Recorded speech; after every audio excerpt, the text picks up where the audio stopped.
Dios nos confirma. Hechos 1, 1 al 5. El libro de Hechos nos brinda el relato de la extensión del cristianismo, desde la venida del Espíritu Santo el día de Pentecostés hasta la llegada de Pablo a Roma para predicar el Evangelio en la ciudad que en ese momento se consideraba la capital del mundo. El libro cubre una totalidad de 30 años, que son conocidos como la época de la transición, época en la cual se puede observar un cambio en el eje de atención de Dios, quien ya no se enfoca solamente en el pueblo judío, sino en todo aquel que llegue al conocimiento de la verdad, que crea en el Señor Jesús como su Salvador. Si bien los primeros capítulos del libro relatan el trabajo evangelizador que realiza Pedro, principalmente con el pueblo judío. Luego, Pablo entra en escena y se va revelando el misterio de la iglesia y la predicación y salvación para los gentiles. Ahora, al ser un libro de transición, este no detalla ni describe clara y enfáticamente las doctrinas eclesiales, que Pablo trata luego en las otras epístolas, pero introduce las doctrinas principales que luego Pablo desarrollaría en sus escritos. Además, revela patrones de la vida de la iglesia primitiva, aplicables hasta hoy en día a nosotros, y nos brinda los principios para la obra misionera. Veamos Hechos, capítulo 1, versículo 1 y 2. En el primer tratado, oh Teófilo, hablé acerca de todas las cosas que Jesús comenzó a hacer y a enseñar, hasta el día en que fue recibido arriba, después de haber dado mandamientos por el Espíritu Santo a los apóstoles que había escogido. Como vemos, los primeros versículos del libro de los Hechos remarcan los temas tratados en la primera carta que Lucas le escribe a Teófilo. Es claro que esta es la continuación del Evangelio según Lucas. Lo primero que hay que notar es que tanto el Evangelio de Lucas como el libro de los Hechos están dirigidas a Teófilo.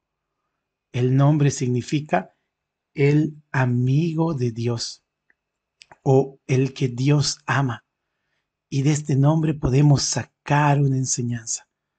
El Evangelio de Jesucristo y el libro de los Hechos, que sería su continuación, están dirigidos a los que Dios ama, o sea, a los hombres en general, pero específicamente a los amigos de Dios, que serían aquellos con los cuales Dios ya no está enemistado, quienes han podido reconciliarse con Dios, quienes pueden acercarse confiadamente a Él, quienes conocieron y aceptaron las buenas nuevas de salvación presentadas en el Evangelio de Lucas.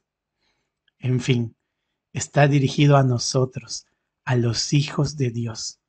Nos recuerda que el Evangelio detalla lo que Jesús hizo y lo que Él enseñó, cómo fue arrebatado al cielo y dejó mandamientos a sus discípulos, a discípulos que Él mismo había escogido. Así como a los discípulos de la iglesia primitiva, el Señor nos ha escogido a nosotros, nos ha dejado mandamientos, nos ha mostrado lo que Él ha hecho y nos muestra cosas para hacer. Somos sus hijos amados, separados para Él. Hechos 1, 3 al 4. A quienes también, después de haber padecido, se presentó vivo con muchas pruebas indubitables, apareciéndoseles durante 40 días y hablándoles acerca del reino de Dios.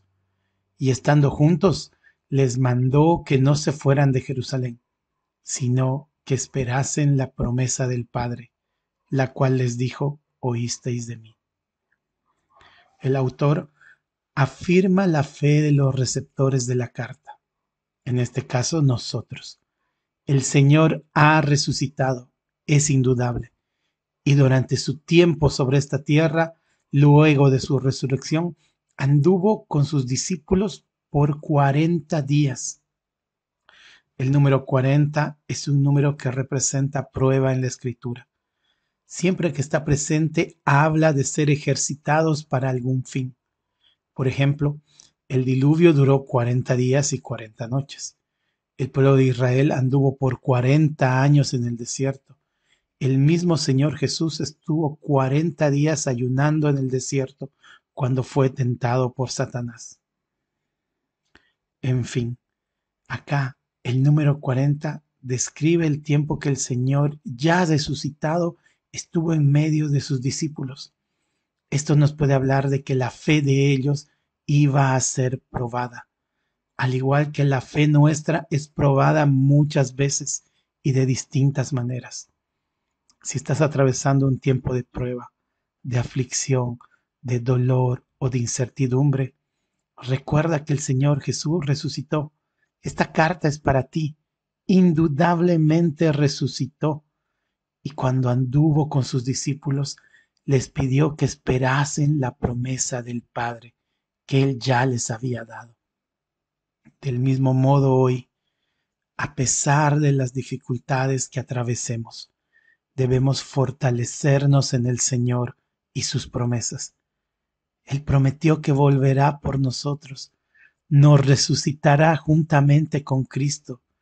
Estamos en el mundo, pero no somos de este mundo. Estamos de paso por un corto tiempo. Somos extranjeros y peregrinos.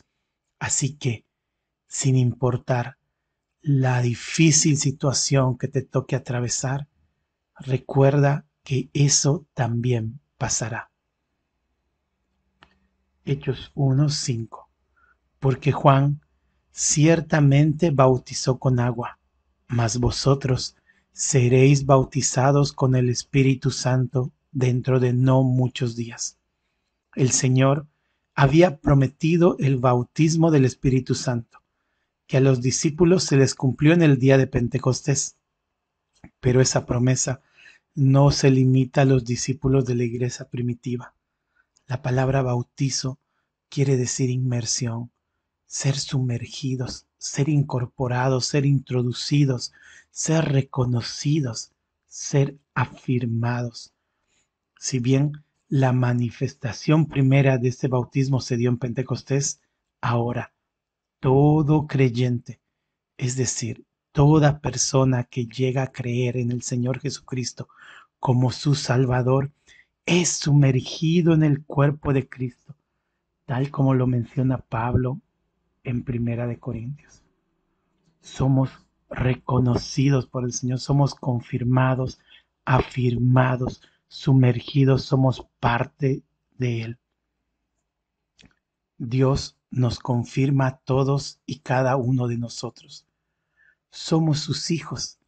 Él es nuestro Dios.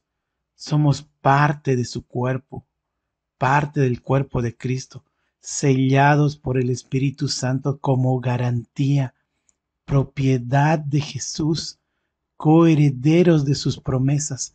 Somos su esposa amada.